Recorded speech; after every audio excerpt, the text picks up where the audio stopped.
3. Ah, tem que bater a palminha que é pra sincronizar isso aqui com isso, tá bom? Eu também vou bater? Não, você não, pode bater todo mundo. também. E aí pessoal, tudo bem? Estamos começando aqui mais um Vadecast, seu podcast jurídico. Eu sou o José. E eu sou o Davi. E estamos hoje com a Laís Neves. Você pode falar com quem tá assistindo? Oi pessoal, eu me chamo Laís Neves Soromenho, sou advogada, mediadora extrajudicial, especialista em direito constitucional e administrativo, presidente da Comissão de Proteção aos Direitos dos Autistas. Eu estou aqui participando do Vadecast para poder contribuir e falar desse assunto que nos une, que é o direito. Bem, aproveitando, você já tem um currículo bem extenso e tudo. Você é daqui mesmo, de Parnaíba?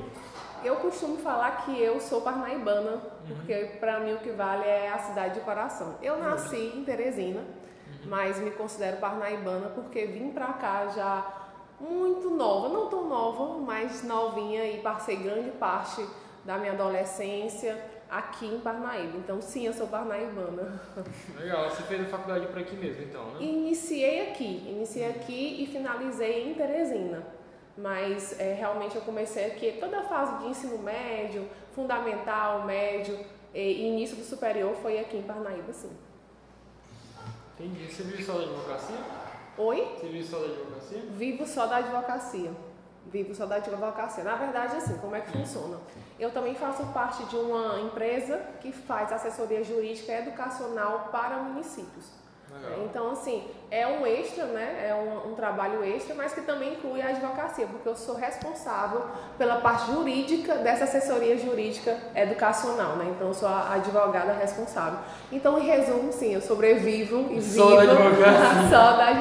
só da advocacia. Eu gosto de sofrer, eu gosto de aventuras, de viver de forma aventureira. Tem uma adrenalina a mais que eu acho que a estabilidade do concurso público não dá. Isso, é verdade. As profissões, né? Por exemplo, pois é, sendo delegado ainda tem bastante outros, enfim, acontece. Adrenalina é diferente, né? Adrenalina é diferente. É diferente. Eu acho que a advocacia, ela realmente é para quem tem o dom de advogar, sabe? Eu acho que mais do que essa questão financeira, da estabilidade que todo mundo busca, né? Todo mundo estuda e se forma, tá todo mundo aqui lutando para poder ter uma vida tranquila. Eu, através da advocacia, consigo ter essa vida, graças a Deus, né? Poderia viver de forma mais ainda tranquila se eu fosse concursada, mas realmente não tenho um perfil. Tenho um perfil mesmo, escolhi e fui escolhida pela advocacia e não me arrependo. É o que faz a advocacia, que torna possível a realização dos meus sonhos materiais. Graças a Deus tá tudo certo. Importante a realização, né, com a profissão. É importante demais, porque não adianta escolher uma profissão só por dinheiro, afins que não dá em nada. Eu entendo que a gente precisa, quando a gente consegue unir aí a paixão e aí algum retorno financeiro, a segurança financeira, é ótimo, né? E eu acho assim, toda profissão, mesmo que você, às vezes as pessoas, a sociedade acha que aquela profissão não é muito rentável, eu acredito que, sendo um profissional, você fazendo o que você gosta, você se dedicando, eu acho que o sucesso é certo e em qualquer profissão. Verdade. E é o que você falou, não pode tentar viver só com uma ou só com a outra, tem que realmente tentar unificar, porque senão é complicado, viu? Porque você fazendo o que não gosta só por dinheiro não dá certo. Você fazendo o que gosta, mas não receber nada também não vai dar certo. Não é interessante, é verdade. Assim, eu acho que a advocacia, ela te dá um leque de opções muito grande. Não só a advocacia eu digo, mas eu me refiro mais ao curso de direito, né? Então, assim, por exemplo, meu pai, ele é falecido, faleceu como procurador aposentado, né? Mas ele era promotor de justiça e sempre me cobrou muito, queria que eu estudasse direito. Inicialmente, até informo a vocês, eu queria fazer medicina. Meu sonho era ser médica pediatra, cuidar de criança e tudo. E depois eu fui vendo que não era aquilo que eu não tinha perfil para aquilo, que não era algo que me chamasse ali a atenção, até pelas matérias que eu gostava, realmente não iria ser possível. E meu pai, como concursado, sempre me cobrou no sentido positivo, porque ele sempre foi me apoiou em tudo, em todas as decisões. Uma cobrança saudável. Isso, mas sempre me direcionou, Laizinha, mesmo que está, que eu estou ouvindo a voz dele, Laizinha, vá para concurso, você vai ter uma vida mais tranquila, tarará. E aí, aos poucos, eu mesma fui mostrando para ele que eu nasci para advogar, é o que eu queria. é onde eu me encontrava e eu tive total apoio dele desde o início até... Importante. Mas desde o começo do curso já pensava em advogar?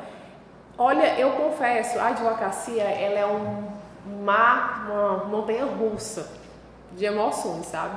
Então, assim, financeiramente falando, se você advogar e tiver uma renda fixa, que é o que eu indico para todos os advogados, eu acho que todo mundo busca isso. Nós somos autônomos, mas é bom ter aquela renda fixa mensal e, além disso, ter as variáveis, né? Que eu falo de nicho de sustentação, que é a manutenção. Ela tem meses maravilhosos. Então, a advocacia você ama, mas tem dia que você pega, tem mês que você pega e diz, meu Deus, por que eu não fui para um concurso público? Mas aí, no outro mês, você pega e vê e percebe, olha, meu Deus, é a melhor profissão do mundo, eu nasci para isso. Meu Deus, que mês maravilhoso. Então, assim, a gente vive nessa inconstância, mas é matar realmente leões por dia, vários leões por dia, mas viver feliz eu gosto, eu confesso que eu gosto. Entendi. Eu realmente estava pensativo se você já queria advocacia desde quando você entrou na faculdade, porque tem muita gente que entra na faculdade querendo o concurso e acaba decidindo que ir para advocacia, ou às vezes o contrário também, só que o contrário eu percebo que é mais difícil. Tanto que quando perguntam quem quer ser concursado na sala, quase todo mundo levanta a mão. Quer concurso? Eu acabei não respondendo, eu converso demais, minha gente. Eu acho que não sei se é mal de advogado. Isso vai ser bom, isso vai ser bom. Cotovelos. Então, assim, vão me controlando aí, me direcionando. Eu sempre, em alguns momentos da faculdade, eu pensei em concurso. Eu pensei em concurso, até depois, como advogada, eu já pensei em concurso. Quais os concursos você queria? Pois é, por isso. Aí foi que eu descobri que eu não nasci para fazer concurso. Porque eu nunca, na verdade, fiz nenhum direcionamento para concurso. Eu falava e dizia, vou começar a estudar para concurso. E aí eu não tinha nenhum foco, não me encontrava, tinha dificuldade, porque você tem que ter um foco. Chega também um momento da vida, porque eu sou mãe de dois, sou casada, mãe de 2 filhos, então a gente precisa não tem como a gente, vou largar tudo só para estudar. Então, assim, o momento certo, fica aqui a dica, para quem está ali pensando em concursar, nunca é tarde, óbvio, ninguém está aqui falando isso, mas o momento certo é realmente ali, como você está na faculdade, já começa esse embalo para estudo. Eu tive alguns momentos em pensar em concurso durante a faculdade e após a faculdade, já formada, mas não duraram muito, essas minhas vontades ali, logo passaram. E aí eu voltei, eu disse, não, é aqui que eu sou feliz, não adianta. Minha gente, não adianta, a gente tenta. É um leque bom, eu acredito que tem concurso que ainda dá para advogar, então é excelente, é uma opção excelente, mas eu sou mesmo advogada raiz aí, e é isso. As áreas que você pega mais na advocacia são... Gosto de sofrer, família, advogada familiarista. Na verdade, eu sou especialista, como eu disse, em direito administrativo e também constitucional, mas minha maior atuação, eu atuo realmente, minha ênfase é o direito civil mesmo, família e sucessões, mas a família especialmente é o meu xodó, é onde eu... Mas você já queria ou foi se construindo durante a carreira? Durante ali a faculdade, a gente vai se apaixonando por algumas matérias, né? Claro. De vocês devem ter o preferido, como tem as que você olha e diz, meu Deus, isso Por exemplo, trabalhista não é eu não tenho nenhum tipo de sintonia com trabalhista, com direito de trabalho. Comigo é a área política, não consegue se encontrar. E é porque nem não, mas o pouquinho que a gente já viu não dá, pô. Meu Deus do céu. Tributário. Não é uma coisa, é interessante, faço algumas coisas, mas não é uma coisa que eu disse, morro de amores por isso. Mas no caminho, no decorrer da faculdade, aí foi aparecendo direito civil, processo civil, então isso foi me apaixonando aí demais por essa área. E ali eu já meio que comecei, me formei inclusive sem estágio, sem estagiar, né? Me formei sem estagiar, e isso é uma coisa que pesou negativamente, inclusive estou aqui para ser uma prova viva, então eu fui correr atrás do prejuízo, passei na OAB antes de me formar, já nos finalmente, claro, e aí eu disse, meu Deus, eu não tenho nenhuma experiência, porque eu não fiz o estágio, fiz aqueles estágios práticos, mas prático dentro, mas nada, os obrigatórios e olha, e lá, só isso aí mesmo, nada além disso. Então eu vi que eu estava precisando ir para a prática mesmo, né? E aí escolhi para um escritório grande para ser uma advogada estagiária, né? Então, aquela que mais trabalha, aquela que tira xerox, é aquela que faz diligência, faz tudo. Serve café e a gente está ali volta de feliz. É que nem quando a gente aprende a dirigir, né? A gente quer ir na esquina comprar pão, mas vai feliz e é do mesmo jeito. E aí, acompanhando esse escritório maior, eu vendo as causas, fui tomando mais gosto e sintonia pelas realmente as causas de família. Pensão alimentícia, divórcio, união estável, tudo isso aí é uma coisa que me apaixona muito, principalmente quando é acordo. Eu sou mediadora extrajudicial, então eu sou a advogada que mais tenta fazer acordo e resolver tudo através do acordo. Solução mais rápida e pacífica. Minha gente, não existe coisa melhor. Nosso cliente não vai se desgastar financeiramente, porque claro que você vai cobrar, não é o mesmo desgaste financeiro que o cliente vai ter judicialmente, claro. Pelo tempo. O desgaste emocional é menor, o desgaste financeiro é menor. Então, assim, tudo isso, além de todo mundo sair numa boa, tentar resolver, eu acho que o acordo é sempre a melhor saída. Eu acho que aí, quando a gente faz um acordo, não há nem vencido e nem vencedor. Todo mundo sai ganhando. Então, eu sempre tento. Todas as causas que chegam até a mim, eu pego, na verdade, eu atuo em várias áreas, né? Eu estou falando aqui da questão da minha paixão. Mas eu atuo no consumidor, previdenciário, demais áreas, até criminal, dependendo, mas não potencial. Eu tive algumas experiências, depois eu até posso contar. Mas assim, eu sempre tento, no que for possível, tentar acordo. Obviamente que nem sempre é possível e não tem outro jeito, judicializar, mas eu corro longe o que eu puder. Tanto é que eu amo também a atuação extrajudicial. Hoje, se vocês me perguntarem, eu atuo mais extrajudicialmente do que judicialmente falando. Geralmente dá muito certo os acordos? Oi? Geralmente dá certo os acordos ou o pessoal não quer de jeito nenhum? Olha, quando a gente atua em família, a gente percebe aquela questão que advogado é psicólogo, é tudo ao mesmo tempo. É verdade, minha gente, é verdade. Então, assim, a gente vira psicólogo, principalmente quem atua na área de família, porque ali tem sentimentos envolvidos, seja raiva, seja uma mágoa, seja amor ainda, sentimento ali, coisas mal resolvidas que atrapalham o acordo. Então, às vezes, você quer resolver, mas você está ali birrando. Você não quer dar... Acontece, por exemplo, uma situação. Aqui é uma situação que eu estou falando totalmente hipotética. O casal que se divorciou, aconteceu uma traição por parte de algum deles. Então, o outro não quer, o outro quer acabar com a vida daquele que traiu, né?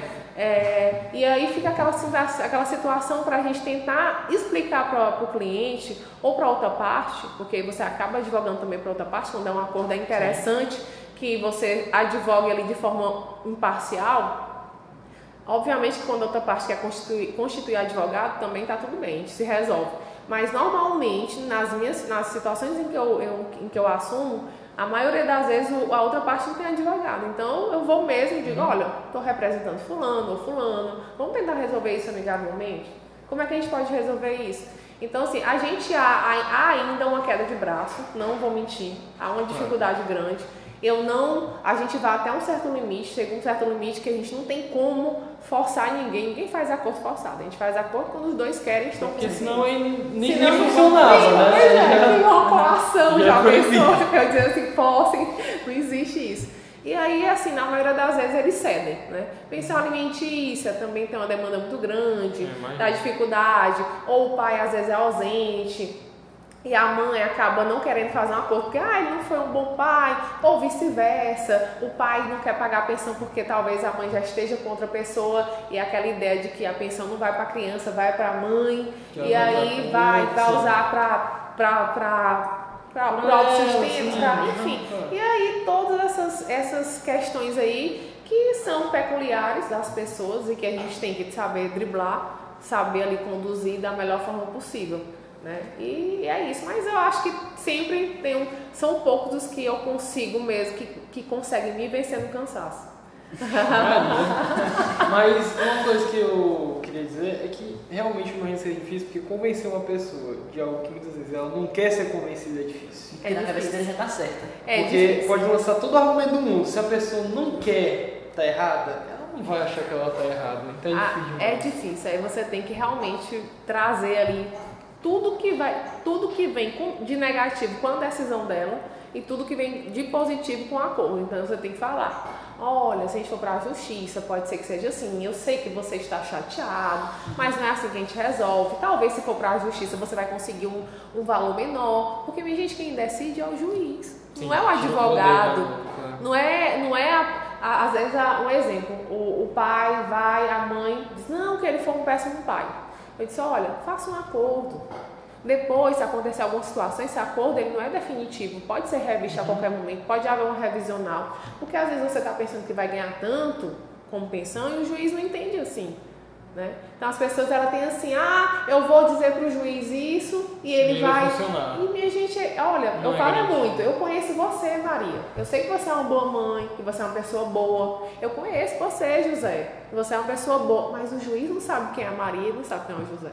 Ele não vai acreditar na sua palavra porque você está dizendo em ponto final, né? Então, assim, às vezes essas questões a gente precisa esclarecer para o cliente para que a gente tenha ali uma facilidade maior de tentar fazer com que eles entendam que o melhor caminho é o acordo. Aproveitando esse tema, o curso de mediação que você fez... Eu já ia perguntar.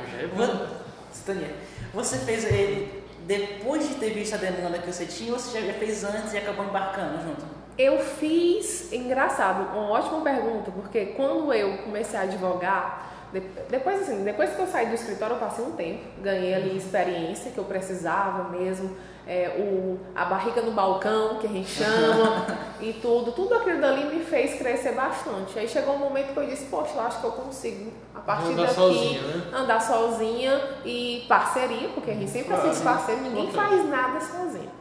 Meu marido que vive dizendo isso é verdade. Ele é psicólogo.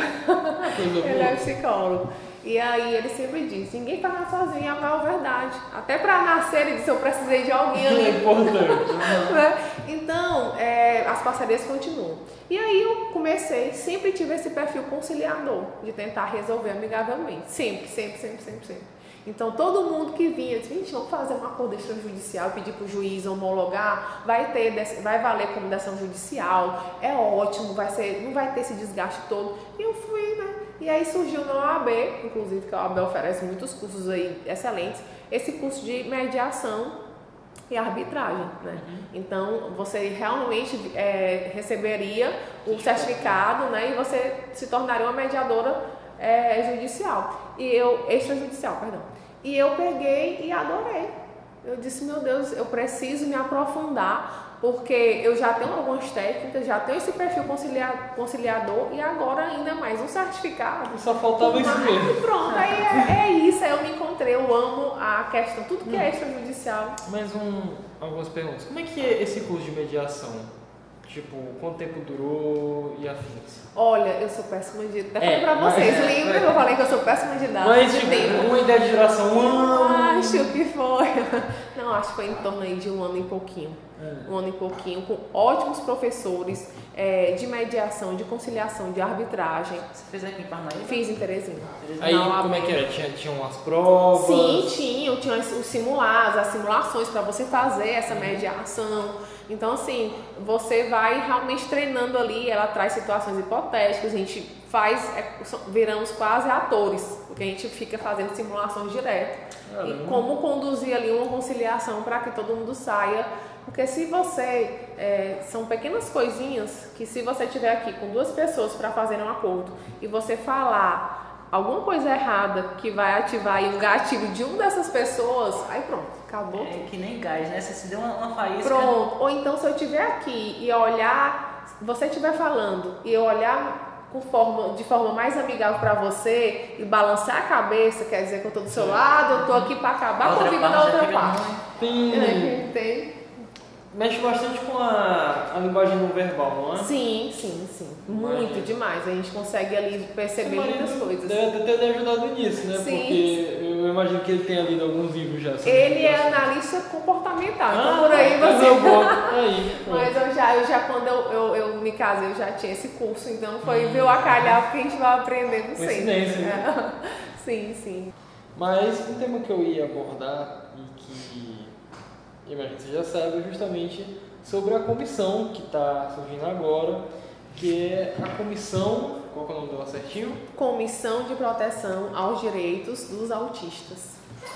Você pode falar mais a respeito dela? Claro, sim. Minha gente, é bom que a gente fale que trazer à tona o autismo, em qualquer que seja a situação, aqui é um local, um veículo maravilhoso, e vai ser sempre positivo. Nunca foi tão importante, nunca foi tão essencial a gente trazer aí o tema autismo e gritar para os 4 cantos, porque é uma demanda grande. Sim. É uma demanda que já existe há muito tempo, mas que só agora está tomando uma dimensão, um conhecimento maior. E aí com essa dimensão que toma, tem muitos mitos, tem muitos preconceitos, e aí a gente só vai vencer isso com informação, né? Então, assim, o que aconteceu? Como foi que surgiu essa questão da comissão? Voltando aqui a falar do meu marido, a gente volta. É porque ele é psicólogo, psicomotricista, e ele atua justamente com ênfase nesse trabalho com crianças neuroatípicas, né? E aí, eu como esposa, a gente acaba acompanhando também ali o trabalho e tudo, claro que dentro respeitando a ética profissional sempre, claro. Mas assim, trocando ideias, sabendo, entendendo, ele me contando, me falando sobre o tema. Além disso, como eu falei, eu também faço assessoria jurídica educacional para municípios, e surgiram muitas demandas com a questão da inclusão escolar. Sim, a gente falou muito. E aí foi aparecendo, e eu sempre fui buscando me aprofundar, porque de alguma forma aquele assunto mexeu comigo, né? Eu sou mãe típica, meus filhos não têm qualquer diagnóstico, né? Podem vir a ter, não sei, mas de alguma forma minha maternidade talvez mexeu comigo, e eu fui despertando para essa causa. Fui aprendendo, acompanhando o César, que é meu marido, faz muita formação, então assisti a aula dele, as formações dele. Ele faz formação justamente para professores, para como ter esse manejo com crianças neuroatípicas. E eu fui acompanhando, que é muito importante, né? Não adianta, eu acho que é de extrema importância termos profissionais preparados em todas as áreas para o público neuroatípico. Eu acho até importante, na verdade, que todos os profissionais, principalmente nessa área da educação, tivessem essa formação, porque não sei até que comum. Profissional mais comum, né? Pois é, não sei até que ponto vale a pena ter um profissional, sendo que às vezes a professora não sabe, pode acabar sendo indelicado com esse aluno quando esse profissional não tiver, enfim. Eu acho que devia ser, fica aí, né? Nosso grito aí de ajuda, isso é um requisito aí. Claro, eu concordo. Deixa isso um destaque na profissão. Porque como você falou, já está algo tão comum, obviamente sempre foi crescendo e tudo, e está cada vez mais comum, então já era para ter esse requisito, já era para ser algo oficial, mas não é, né? Inclusive a legislação prevê isso, né? Esses profissionais preparados. Infelizmente, na tem prática muitas vezes não que não é assim. É o direito ideal na prática não é assim nada na justiça. A gente fica ali de cabelo em pé, às vezes, meu Deus do céu, como é que pode? A gente, às vezes, eu acompanho alguns processos que eu digo, não, isso aqui vai ser... Sem contar aquelas estratégias que você comentou, que realmente são muito baixas. Por exemplo, não separar os alunos das salas, justamente para não ter o mínimo de alunos necessários para ter um profissional. Uma acompanhante especializada. Muito baixo. Então, a gente tem... E aí eu fui me dando conta dessas situações. Foram surgindo aí algumas demandas pessoais, profissionais para mim, né? E aí eu fui despertando para isso, mais para a questão social, como também a profissional, obviamente. E aí fui despertando para isso. E aí eu me dei conta, o Dr. Romulo Santos, que é o nosso presidente da OAB. Já esteve aqui, um abraço. Já esteve aqui, um abraço para o Romulo, muito querido. E sempre solícito, sempre de coração aberto aí para as demandas que a gente leva. E aí ele dizia, Laís, entra na comissão. E eu Pensar. Vou ver e te aviso. Vou ver e te aviso, mas pensando. Eu disse, rapaz, se tiver comissão de mediação, opa, sou eu. Sou a primeira. E aí eu disse, meu Deus, será que tem a comissão de proteção aos direitos dos autistas? E aí não tinha. Surgiu em Teresina, na seccional, tem em Campo Maior também. Se tem outras comarcas, não é do meu conhecimento. Sim. E aí eu disse, é isso. Eu acho que eu preciso de alguma forma contribuir, né? Já tinha aí uma mochilinha, uma carga, um conhecimento, uma bagagem por acompanhar o César, o trabalho dele. Por curiosidade, às vezes ele me dava aula mesmo. Assim, amor, mas como é que funciona? Amor, me explica isso, mas e como é que funciona isso? E a gente ficava, eu ia lendo, e aí foi surgindo demandas tanto no meu trabalho junto com a empresa. E aí eu tinha que fazer parecer justamente dessas questões aí voltadas para a inclusão. E eu disse, pronto, é isso, eu já sei o que eu vou pedir. Eu vou pedir para que seja criada a comissão. É onde eu acho que eu vou fazer a diferença, né? E fiz o requerimento para o Dr. Romo e foi deferido e criamos essa comissão com intuito é incrível, quando você entra nessa questão, você evolui, pessoalmente falando, eu tô falando como pessoa, como ser humano, há uma evolução ali, você conversa com duas mães, uma conversa informal, atípicas, você sai dali daquela conversa com uma nova visão de mundo, com uma outra sabe? Né? A gente começa a entender o que realmente importa, né? O que a gente enfim, a gente sai com outra visão, né? E esse é um grande problema do direito, na minha opinião, porque às vezes a gente entra tanto em certos campos, mas tira o foco de que atender as pessoas, a população. Pois é, a gente deixa, eu não sei se vocês estavam no dia que a gente foi à visita da AMA.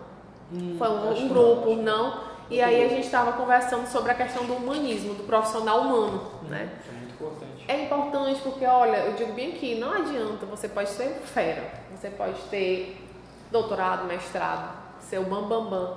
Se você não tiver um mínimo de empatia, um mínimo de sensibilidade à causa humana, você, pra mim, pelo menos, eu posso ter um exemplo, vou dar aqui um médico, um dentista, um professor, bambambam. Mas se não sabe tratar as pessoas, se não tem um pingo de sensibilidade, se não tem um pingo de empatia, pra mim, não serve. Não basta só ter conhecimento igual a máquina se não tem o fator humano. Ótimo, né? Se junta tudo. A gente está aqui tentando buscar isso. A questão do preparo profissional, bem como a questão humana e empática. Mas precisa ter os dois, é importante. Porque também se você não tiver conhecimento, mas você tiver aquela questão de ser mais humana, você vai correr atrás de aprender. E isso vale demais, né? E aí foi quando surgiu a comissão, fomos juntando aí alguns profissionais, alguns advogados também, mães neuroatípicas, mães atípicas, perdão, estudantes de direito também, inclusive tem muitos aqui que estudam com vocês, né? E aí a gente está formando esse exército aí em prol de uma Parnaíba mais inclusiva. Porque a nossa luta, eu falo, é pela inclusão. Desde a escola, desde a inclusão escolar, a questão do atendimento prioritário, a questão da identificação dos autistas, a questão que tudo isso aí, se vocês souberem o quanto existe de barreiras para fazer uma matrícula escolar é uma dificuldade, para um atendimento médico é uma dificuldade. Então a gente está tentando aí somar forças para poder fazer diferença. Tem muitas instituições que eu conheço casos que realmente se negam a atender o aluno, que se matricula justamente porque sabe que iria gerar um gasto a mais. Sim, só que tem, não podemos matricular. Eu estava até vendo um caso que é um absurdo, assim. A mãe recebe uma mensagem, uma ligação da direção e diz assim, olha, mande seu filho amanhã, mande só semana que vem. Ou então, mãe... O que mais me pega pra mim é o como deve ficar o coração, né? Porque deve machucar demais. Ou então, mãe, aumente a dose do remédio do seu filho, porque ele tá muito agitado. Então, assim, viraram médicos, né? Então, assim, a gente quer que aquela criança se adapte, mas a gente não consegue se adaptar à criança, àquele ser, entendeu? Aquele ser humano. Eu falo de criança, mas adolescentes. Inclusive, a gente fez uma reunião agora, juntando algumas associações, para ouvir as demandas, porque não adianta eu começar a trabalhar. Adivinhar o que eles querem. Eu não tenho como, eu não sinto na pele. Eu tenho uma noção, vocês têm, mas ninguém sabe das dores deles, só eles, né? Então eu disse, olha, venham e eu quero escutar vocês. E a principal assim, queixa é educação. É questão de inclusão educacional. Aí uma mãe disse assim, doutora, não vamos esquecer as crianças, ótimo, mas eu tenho um filho na faculdade, ele é autista, ele tem muita dificuldade, não há ali, por parte dos professores, uma condução adequada, uma adaptação de provas, né, porque eles têm direito a isso. E aí a gente foi abrindo os olhos também. Você falar na faculdade para ter ideia. Pois é. E aí a gente está justamente tentando ver, primeiro foco agora é em montar um trabalho voltado para a questão educacional, de inclusão, entendeu? É o nosso primeiro trabalho. O Brasil tenta se espelhar em algum outro país para melhorar esse sistema? Olha, eu acho, sendo muito sincero, o Brasil, eu entendo que legalmente falando, na legislação, a gente já tem muitas leis. O problema é fazer valer essas leis. Então, assim, claro que há algumas inspirações de leis, né, e tudo. Por exemplo, uma coisa simples.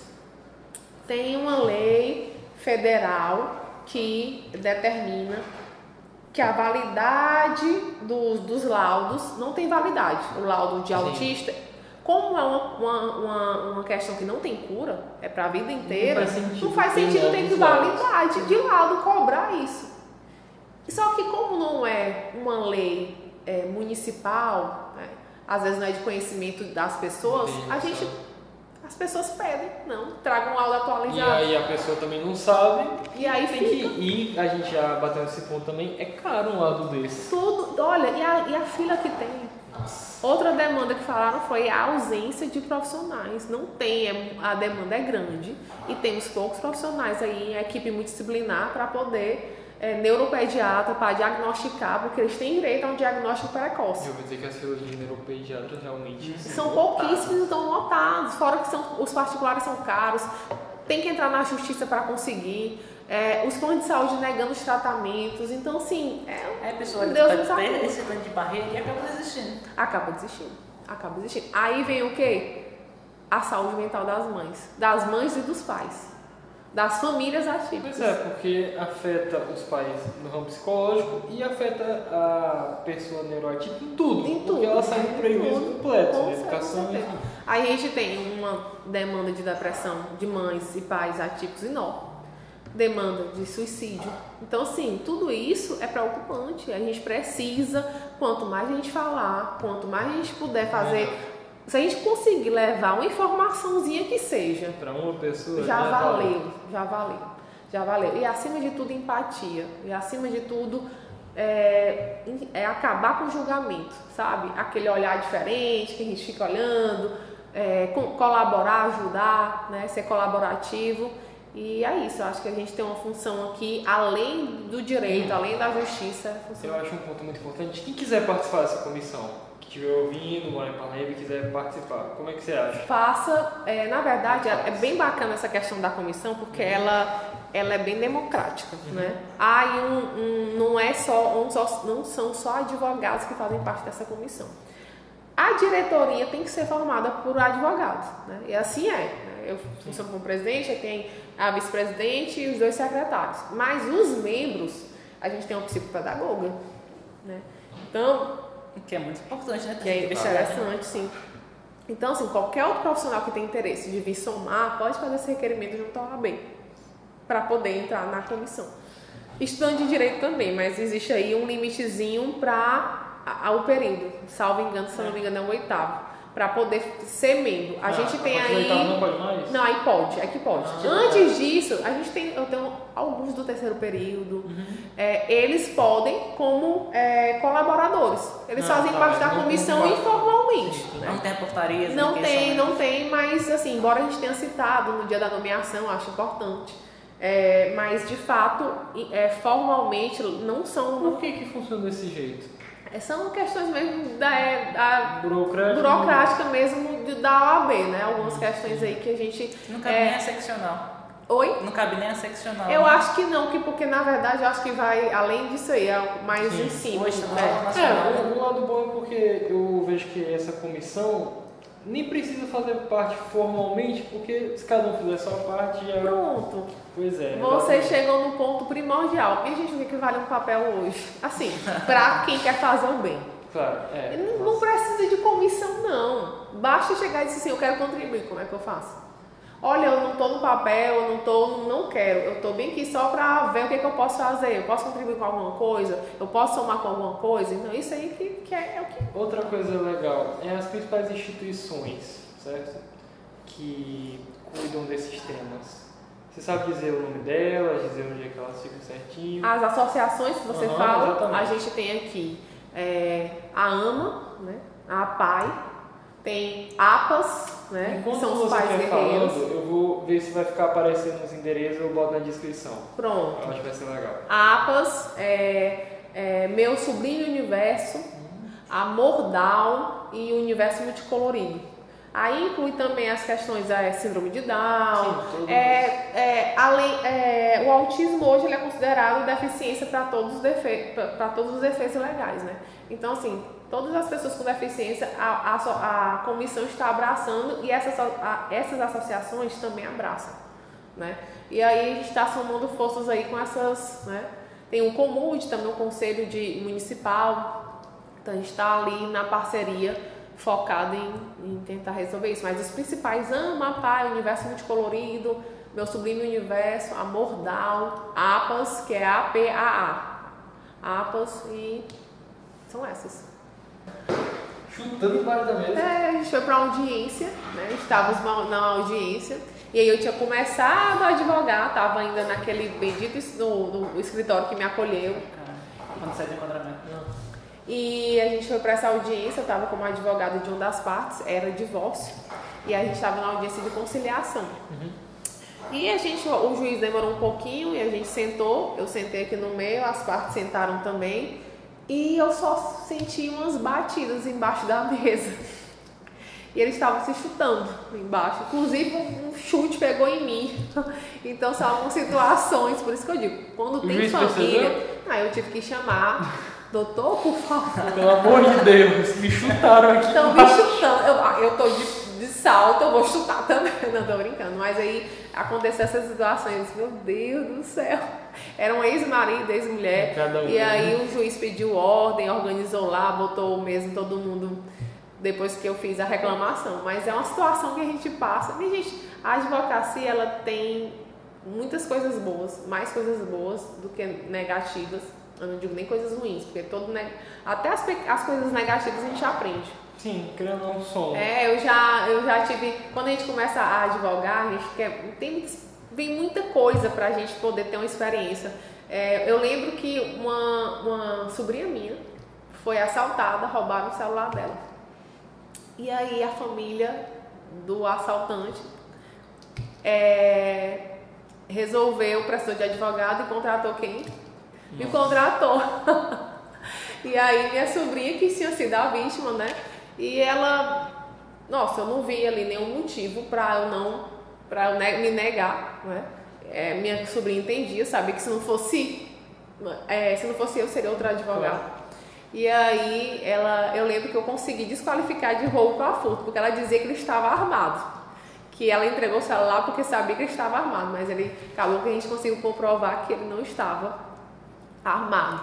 Então desqualificamos de roubo para furto. E aí ele ainda chegou a ser preso, né? Ele foi para uma cidade no interior. E aí lá ele me indicou para outro colega de cela. E aí, quando eu pensei que não, lá se estava eu conversando com um detento, né? E formação de quadrilha. E aí eu comecei, eu disse, não, claro que eu não pego ações que eu acho que eu não é do meu conhecimento, ou que eu vá, porque são vidas, a gente não brinca com isso, né? Mas eu estava me aprofundando bastante nessa época em criminal também, porque eu estava pegando algumas demandas, eu disse, vamos lá. Então, contrataram para entrar com habeas corpus em favor deles. E aí eu fiz, né? E aí eu ainda iniciando, né? Estava me aprofundando nessa parte criminal. Para mim já era uma questão bem pesada, porque era uma formação de quadrilha envolvendo coisas mais pesadas. Eu não, mas como é um habeas corpus, eu não vou precisar diretamente, tá? Vou pegar a procuração e vou fazer meu trabalho, acertei o valor e tem essa questão do, meu Deus, cliente criminal, como é? É tenso, né? Existe aí, mas não tive qualquer dificuldade, são super respeitosos, pelo menos comigo não tive qualquer, nas demandas que eu atuei criminalmente, a maioria eram homens, né? E eu não tive qualquer tipo de constrangimento, ao contrário. E aí eu iniciante, cobrei um valor e eles me pagaram a entrada, olha, daqui uns dias está a outra parte, tarará, e eu consegui o habeas corpus por 3. Só que ainda faltava uma parte do meu dinheiro, do meu pagamento, né? E eu achava, eu disse, não, quando eu souber aqui que foi dado certo o habeas corpus, eu vou comunicá-los e quando eu for comunicá-los, agora mandem o restante para a gente poder. Só que o tribunal foi mais rápido, foi direto lá pro presídio. Quando eu fui atrás, já estava longe. E aí eu disse, meu Deus do céu, Laís, é aprendizado, né? E tudo. Minha gente, quando passou umas semanas, quem é que me liga? O cliente. Tá vendo? Me ligou e disse, doutora, seu dinheiro tá na conta. Porque você foi uma boa profissional e a gente tem palavra. E aí ficou de lição. Né? Como a gente tem essa ética, que coisa boa. A gente se surpreende, a gente aprende, né? Agora eu já sei como precificar e cobrar, já não é boa ideia deixar para depois, fica a dica, além do velha dica, não advoguem para suas famílias, troquem aí, façam uma parceria com algum colega, olha, tu advoga para minha família, eu advogo para a tua, e a gente faz aí um desconto, porque minha gente, advogar para a família é a primeira regra. Entrou na primeira aula, o professor diz, não advoguem para a família de vocês. Primeiro aniversário vão estar lá, lhe cobrando, lhe enchendo o saco, ou dizendo que você não deu atenção, ou dizendo que... Enfim, não, é isso. Então, assim, a advocacia proporciona várias surpresas, um crescimento pessoal e profissional grande e... Eu sou suspeita para falar, mas eu sou apaixonada e me sinto muito sortuda. Aproveitando que você é apaixonada, você quer falar para o pessoal que está assistindo, passa um pouco dessa sua paixão pelo curso, pela advocacia. Eu espero que eu tenha, viu, pessoal, passado para vocês esse amor pela advocacia. Quem for do time aí do concurso, não estou querendo mudar a ideia de vocês, é até mais seguro e talvez até mais inteligente.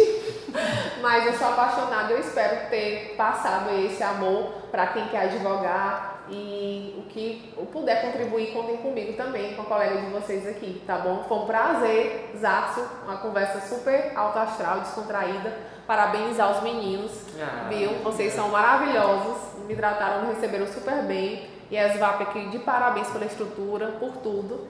E é isso, vamos para a próxima. Até a próxima. Estamos terminando mais um episódio aqui do Podcast. Lembre sempre de curtir, se inscrever e compartilhem com os amigos também. As associações estão aqui na descrição, a comissão está lá. Quem quiser ajudar, se inscrever. E se não quiser entrar em contato, cada um faz a sua parte, o mundo vira um lugar melhor. Com certeza. Então, eu acho que é isso. Até a próxima. Falou!